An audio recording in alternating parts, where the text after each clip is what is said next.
Ja hauki on tässä. Ja otetaan vähän jäitä pois pinnasta. Ja aloitetaan ihan suoraan sitten. Mä käytän nyt saksia avaamiseen. Työnnetään peräaukkoon sakset. Ja avataan toi vatsapeite. Ja mä teen sillä tavalla, että mä laitan tonne ilmarakon alle sormen. Ja vedän se tonne ja puretaan tuon suolen kiinni, jotta kun mä vedän tolta, niin se ei ryökäse sitä suolen sisältöä tuohon lankulle.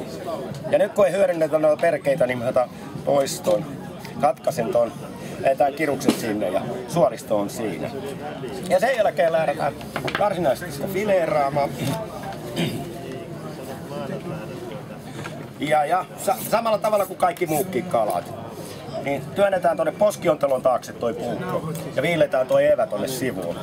Ja sen jälkeen niskaan päin, käännetään ruhon suuntaisesti, käsi pois puukon tieltä ja viiletään. File on siinä. Noin. Ja nyt kun se on limainen ja liukas, niin tässä vaiheessa joku hakee jo viistuumasta autotallista. Se pysyy keittiön puolella. Olen nähnyt niitä kenkäpukkia, akkupuristimia ja kaikenlaisia. Täältä kun otettiin tää file, niin tänne jäi pykälä. Niin me tehdään sen sillä tavalla, että pannaan se lankun reunalle. Pysyy niinku tappi, ei tarvitse mitään apulaitteita. Ja taas poskiontalon taakse puukko, työnnetään niskaan päin, käännetään ruhon suun, viiletään file irti. Ja hyvää keittovärkkiä tulee täältä. Ja sitten vasta lähdetään fileeraamaan sitä varsinaisesti. Jos jää selkääviä, niin ne otetaan pois tässä vaiheessa. Noin. Sitten tuo vatsaiva tuolta pois. Noin. Peräevä. Noin. Ja piikillä kiinni ja työnnetään poski tonne kylkiluitten alle. Ja kun teillä on oikeanlainen puukko, joka taipuu tasaisesti, niin painetaan kyljittäin rajusti tuossa puukko. Ja kylkiluut ja munuaiset tuli sieltä. Ja niin kuin näitte, niin ei ole pisaraakaan käytetty vettä tuossa fiksaamisessa ollenkaan. Ja sen jälkeen piikillä kiinni, työnnetään puukko tonne nahkaan ja nahasta vedetään. Aivan turhaa lähtee hakemaan pakastialtaasta turskaa. Ja tää pannaan keittoon varten sinne liemihommaan. Ja toinen puoli. Noin. Vatsailla pois. Tuosta mistä suoli on lähtee, ei saada mälliä suuhun, niin viksataan vähän. Jos peräevää jäi selkäevää, niin pois. Mä käännän niitä näette paremmin. Siis tänne ensimmäisen kylkiluitten alle pannaan puukko. Ja se on siellä. Ja taas, rankun reunalla mä oon tehnyt hommat täällä päässä. Sen takia, että mun pitää saada puukon kahva kulkee ulkopuolella lankku. Täältähän menee kissakyykkyöllä. Jos se kerran tapahtunut, se ei pysty enää niin. Ja taas, se on korjattu.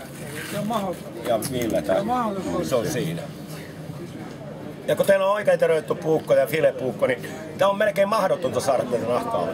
Mä tiedän se, että yleensä se on, niin se on liian siis suoraan terälle teröitty tuo puukko, niin varmaan katkee tää nahka. Täällä on vielä ne okahaarakkeet. Ja nyt me elvistellään, että meidän talossa on haukikin sellainen, että ei ole ruotoa. Ja nyt näkee tuossa noin valkoiset. Ne on samalla kohtaa kuin lohella. Ja lohella ne lähtee noilla pihdeillä pois, mutta hauelle ei lähde. Niin tossa on noin ruodot, niin mä laitan sormen tänne puukon terälle. Ja tossa näkyy noin valkoiset vihneet. Viillä tonne. Noin. Ja sitten työnnän puukon tänne okaharakkeiden päälle. Noin. Ja vielä kertaalle.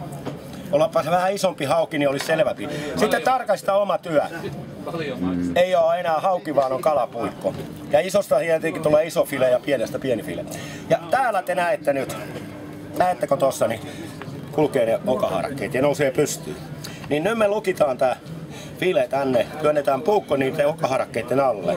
Niin näettekö nyt tuolla puukon terällä, niin kulkee nämä ruodot. Täällä. Ja takaisinpäin. Aivan täynnä ruotoa. Adoppi sai omansa. Ja taas tarkastaa oma työ. Tehdään annospaloja. Noin. Ja pyrstössä vielä, kuinka ollakaan, niin tossa näkee noi valkoiset. Niin otetaan tuolta tuollainen pätkä pois. Se on euro ja ruoto, jos löydätte täältä. Ja jos olisi iso hauki, niin olisi teille helpompi niin kuin selväpiirteisen. Mutta otetaan toinen puoli. Tuossa näkee nyt. Mä yritän vetää ne pystyyn, ne ruodot, jos näkisi paremmin. Joo.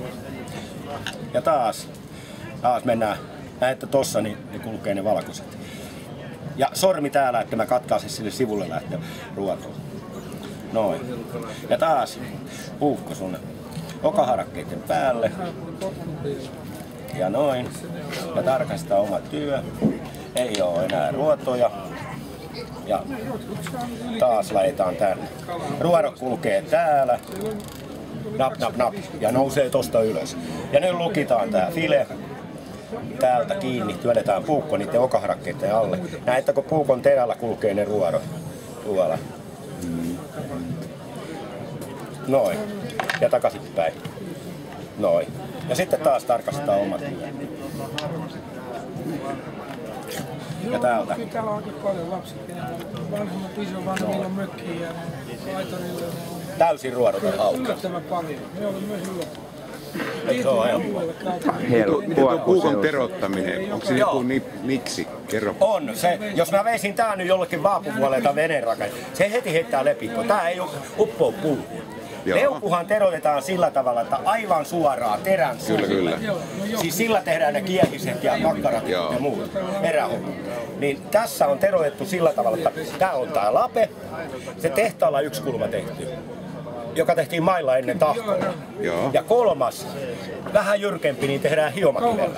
Ja joko pyörittämällä tai sitten työntämällä. Niin kauan, että siihen tulee kierre. Että kun sä hinkkaat tältä puolta, niin se kierre tulee tälle puolelle. Kyllä. Ja sen jälkeen niin hinkkaat niin taas se kierre. Se on niinku kukohelta. Se on aivan karhea. Nyt kun se on hiottu. Niin sen jälkeen viimeistely puikolla. Ja taas jyrkempää. Vedetään vasten tätä terää. Ja sen jälkeen näiden kanssa ei saa sitten leikkiä. Ja nyt ajatelkaa, niin lape, tahkokulma, hiontakulma ja viimeistelykulma, niin tää puukon kärki on melkein tylppä. Kun siellä on paljon metallia, se pysyy kauan terävänä. Ja tällä ei ikään katkea nahka. Mutta jos olisi suoralla menolla teroittu sinne, niin jopa rangasta menee läpi. Ja nahka katkee varmaan. Mutta tää on niinku vanha lumiaura. Kun sä lykkäät sen sinne lihan ja nahan väliin, niin se painaa nahkaa alas ja nostaa lihan ylös ja terä menee väliin. Se on olennainen homma. Se on väärin terotettu, niin se ei mene mihin. Ei mekään. Siis se on liian ottava se puolella. Joo, katkee nahka varmasti. Katsotaan tuossa. Ota yhden kuhan. Perkele, se on väärin terotettu, niin se ei mene mihinkään. Ei se ole. Ja monet sanoi, oli justi Rihiä erämessu, silloin yksi vaapuvuolia sinänsä. Ja se tuli katsoa, että kun se, silloin oli kato eräpuukko ja se teki itse siellä niin kuin käsin teki vaapuvaihioita. Niin se sitten tuli katsoa, että onko se terävä. Se on tähän nyt tylsä. Mä sanoin, että on, mutta en mäkään huoli sun puukko. Se tuli hakemaan ja osti multa puukon. Se sanoi, että pelaa. Ja lähdetään, siis pitäisi kalastaja jo tehdä, siis tainutetaan ja sen jälkeen niin otetaan puukko vyöstä ja työnnetään tonne. Näettekö? Se on vesi aamulla ollut vielä, mutta tulee verta koko ajan. Ja annetaan se 5 minuuttia olla, niin se pumppaa sen. Siis oleellisesti saadaan lisää säilyvyyttä ja makukin paranee. Siis laskekaa nyt se veri pois. Ja jos teillä on vene, niin pankaa sinne joku saavi tai laatikko, jos on vettä ja upottakaa sen siksi aikaa, kun se on verestynyt. Niin se ei maksotu se veren ollenkaan, lähtee pois. Sitten lähdetään irti, toiselta puolta irti. Työnnetään peräreikää ja avataan suolisto. Ja sitten mä laitan sormen tänne, ahvenelle ja kuhle, mutta hauelle jättä laitaa. Se on niinku lihamyllys käynyt, jos se on. Älkää tehkö hauelle. Siis väännetään toi niin suolista, kirukset sieltä, niin lähtee kaikki suolet sieltä pois. Ja aukaistaan toi ilmarakko vielä. Noin. Ja sitten lähdetään pyörittämään sitä fileetä. Filehommaa. Noin. Ja taas työnnetään puukko poskiontelon taakse. Noi evät pitää saada sivulle. Ja työnnetään niskaan päin. Käännetään rohon suuntaista. Käsi pois puukon tieltä. Ja viilletään. File on siinä. Ja taas puukon terältä pois suomut. Ja hyödynnetään tää pykälä. Pannaan se lankun reunalle. Pysyy kuin tatti. Ja taas evät sivulle. Niskaan päin.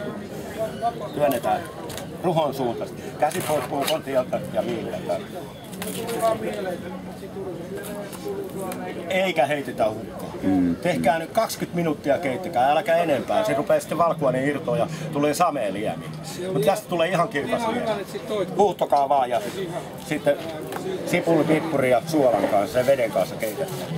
No niin, ja sitten lähdetään taas. Ja nyt, kuinka ollakaan, niin ihmeellinen anatomia tällä kuhalla. Ota tuo ilmarakon pois. Jos olisi vähän isompi kuha, niin ihan välttämätön tämä homma kuhalle on sellainen, että tehdään tänne sisäpuolelle apuviilto. Tästä. Noin.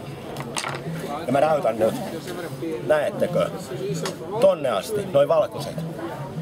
Jos mä olisin leikannut nyt, niin ne olisi katkennut nuo tumpit tonne. Ja ne on hengenvaarallisia isolla kuhalla aina. Ne on niinku karstan nauloja. Ja nyt lähdetään vasta sitten. Niin kuin muilla kaloilla lähdettiin täältä ulkopuolelta, niin kuhalla ei lähdetäkään, vaan työnnetään tää ensimmäisten kylkyliöiden alle puuhun. Ja sitten viilletään.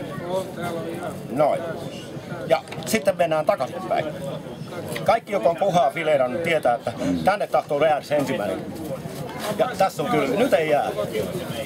Ja sen jälkeen fiksataan tosta, mistä suoli on lähtenyt. Ja taas piikillä kiinni. Ja työnnetään nahan alle. Ja helmiäinenkin lähtee mukaan. Eikä ikään tuolla puukolla, että saa nahkaa pois. Noin. Helmiäinenkin tulee mukaan. Ja nää pannaan ilman muuta perkeitten kanssa, koska täällä suomun alla siellä taskusilla on hirmu paljon makuaineita. Ja taas, jos joku viittii suomusta, niin suomustakaa. Ilman muuta. Kannattaa, siellä menee makuaineita hukkaan, mutta nyt vähän elvistä. Ja sitten toinen puoli. Ja tehdään se apuviilta. Ota tuon ilmarakon pois vielä. Noin. Tehdään se apuviilto täältä. Noin. Näin. Joo, tuo apuviilto tää on ollut mulle aina kaiken hankalaa. Joo. Ja nyt ei lähdekään täältä ulkopuolelta. Jos sulla on iso kuha, yli 3 kiloa, niin paras työväline aloittaa kuhan fileiden hankin rälläkkäin. Siis 4-5 milliä vahvat kylkiluut, niin nämä on pilipalivehkeitä. Niin se on luja. Niin nyt, ja kun sä otat kylkiluita pois, jos sä lähdet täältä ulkoa, lähtee se, mutta se puukko lähtee vauhdilla. Niin nyt ei tarvitse tempoa mitään, vaan se työnnä tänne alle. Joo, tuon. Niin katoppa, ei mitään nuo opaharakki haittaa siellä. Ja nostat pystyyn ja tuut takaisinpäin. Lähti se ensimmäinen kylkiluu tuolta. Tuo ensimmäinen kylkiluu, niin se on aina hankala. Joo, nyt ei jää se. Joo, takaisin tulla se menee pois. Selvä. Ja sitten pannaan lankun reunalle. Ja taas nahasta kiinni.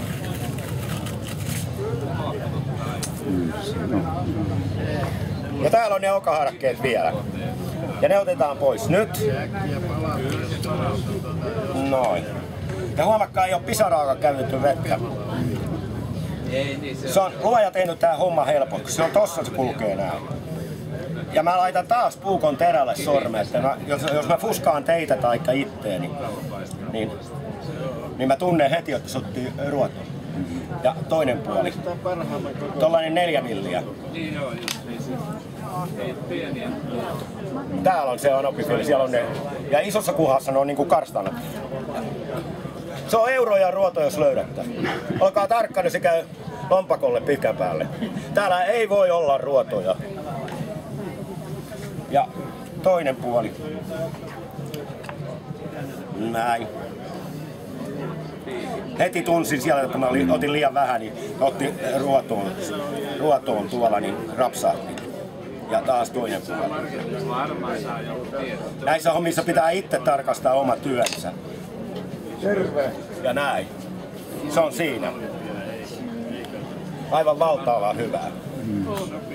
Nyt mä vähän putsaan paikkoja ja aloitetaan uudestaan. Simo voi aloittaa ahvenia ottaa tuossa sivulla, niin mä säästän vähän ääntä. Mä oon ennisen päivän huutanut jo, niin rupeaa menee vähän painuksiin.